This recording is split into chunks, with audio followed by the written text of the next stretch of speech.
Today I want to change everything you thought you knew about programming.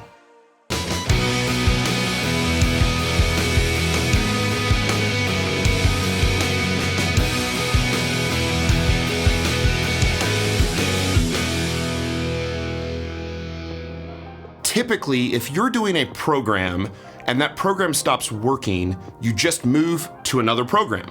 And often that new program looks really nothing like the old program. And so many variables are often changed. So maybe you're doing something like starting strength, novice linear progression, where the weight goes up every single workout.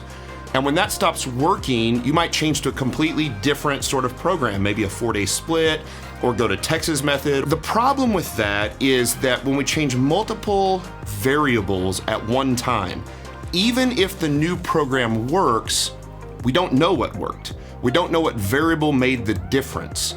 And so instead, the way we've been thinking about programming for the last year is by utilizing a minimum effective dose of complexity change for maximum return on investment. So we call this MED programming. And the idea would look something like this. So let's use the previous example of starting strength, novice linear progression.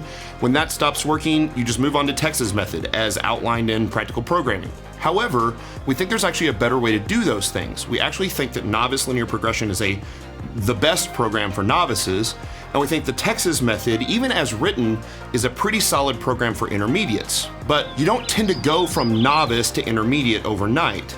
We take someone who's on novice linear progression, and the first change we might make when someone can't hit all their reps on a squat is we might move them to a Wednesday light day. So Monday's 3 sets of 5 heavy, Wednesday is maybe 80% of that for 3 sets of 5. Friday looks just like Monday, but it was 5 pounds heavier or 2.5 pounds heavier, whatever that incremental increase is. And we'll ride that out as long as we can. And at the point that I can't make progress every Monday and Friday, I'll start to pull sets from Friday and add them to Monday. So Monday starts to look like more of a volume day. Monday might be 4 sets of 5 instead of 3 sets of 5. And Friday might be 2 sets of 5 or 1 set of 5 instead of 3 sets of 5. So now we start to see this transition from everyday heavy to heavy, light, heavy, to volume on Monday, light on Wednesday, heavy on Friday. Volume on Monday, light on Wednesday, heavy on Friday.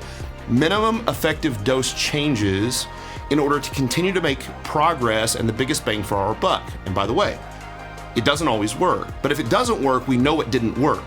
And if it does work, we know what variable changed did work.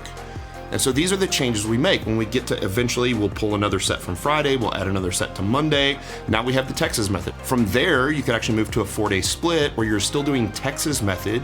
So on every lift, you would have an intensity day, and you would have a volume day, and you would split that into 2 upper body days and 2 lower body days. We can quantify progress with the minimum effective dose change because our primary piece of quantifiable data that we use is the PR, or the personal record, which is the most simple and gratifying measure of progress that we can make.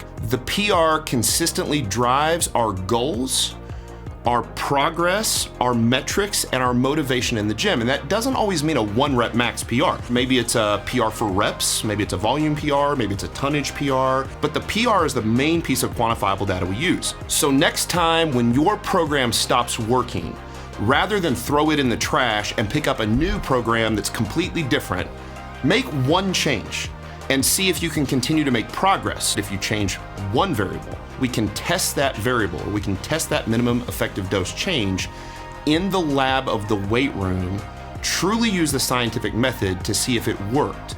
If it didn't, make another change. If it did, write it out until it stops. That is minimum effective dose of complexity for programming in a nutshell.